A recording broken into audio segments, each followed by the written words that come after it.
This week, it's time to look at a new game that has its roots deep in the history of retro platformers as Angelo reviews Yooka-Laylee.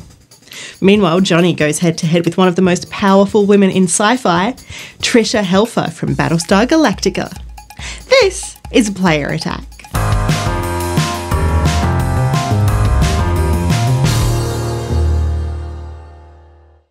Hi, I'm Jessica Citizen, and this week it's all about the numbers. Firstly, 906,000. According to NPD, that's how many people bought Nintendo Switch consoles in the first month of the new hardware being on sale. According to Nintendo, that makes it the fastest selling video game system in the company's history, and according to just about everybody else, duh. It's not the world's fastest selling video game system. That honour still belongs to the PS4, which moved more than 4 times that many in a similar time frame, but it's still no mean feat, particularly when you consider that the new hybrid system launched in a non-traditional month and didn't get the handy boost offered by something like Christmas. Another number that's relevant here, 1.3 million. That's how many copies of The Legend of Zelda Breath of the Wild were sold in the same month. Now, 460,000 of those were on Wii U, but there were 925,000 sold for Switch, meaning that yes, more people bought the game than the technology needed to play it on. Nintendo's not done with the impressive figures though. The company has released an extended list of games due out on Switch in coming months, and that prompted share prices to jump more than 5%. In total, that means Nintendo stock is up nearly 20% since the new hardware hit shelves back in March. Investors are impressed by both the first-party offerings, including Zelda, Mario, Splatoon and ARMS, but also by the third-party titles headed to the console, including Minecraft, 2 new Sonic the Hedgehog games and family favourite Monopoly. But investors and gaming fans alike are a little confused by Big N's latest decision, cancelling the ridiculously popular NES mini console after less than 6 months on sale. The company explains that the miniature system was never meant to be a permanent product. It had been planned as a holiday novelty that might sell a few units over Christmas 2016, but nobody expected it to be quite as popular as it ended up. However, retro gamers won't miss out completely if the rumour mill is to be believed.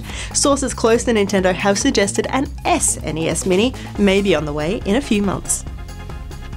In other news, Psyonix has announced that everybody's favourite game featuring supersonic acrobatic rocket-powered battle cars has reached more than 30 million players.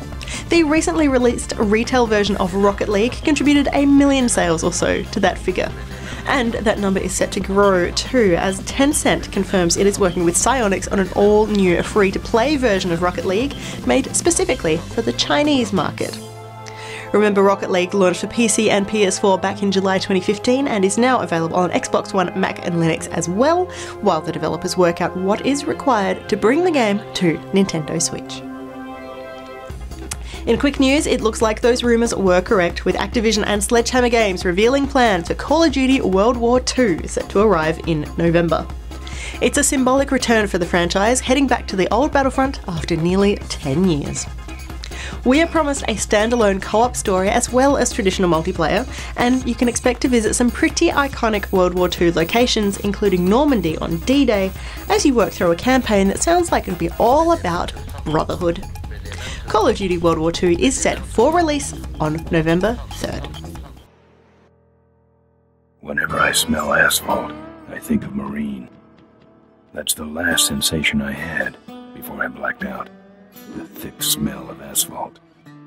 And the first thing I saw when I woke up was her face. She said she'd fix my bike. Free. No strings attached. I should have known then that things are never that simple.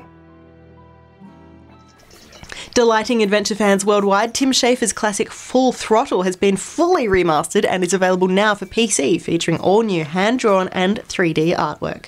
If you've not yet been caught up in this tale of motorcycles, mayhem and murder, now's your chance. You know, Ben, we're broke. Yeah? And if some cash doesn't come our way soon, we're in big trouble. Relax. I have a feeling something's coming our way. Something big.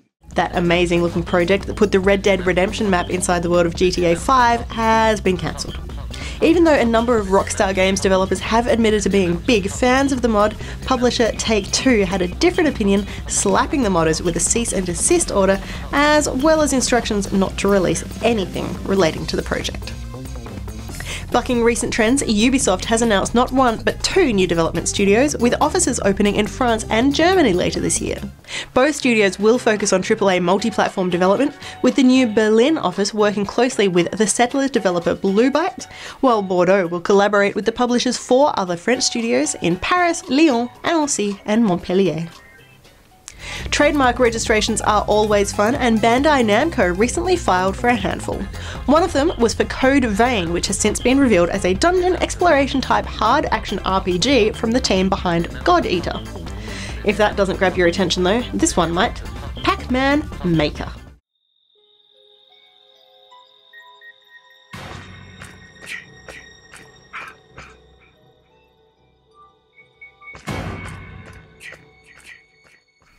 Checking the calendar, the next Friday the 13th will take place in October this year, but Gun Media and Illphonic can't possibly wait that long, so the horror/fest of Friday the 13th, the game, will be arriving on May 26 instead for Xbox One, PS4 and PC.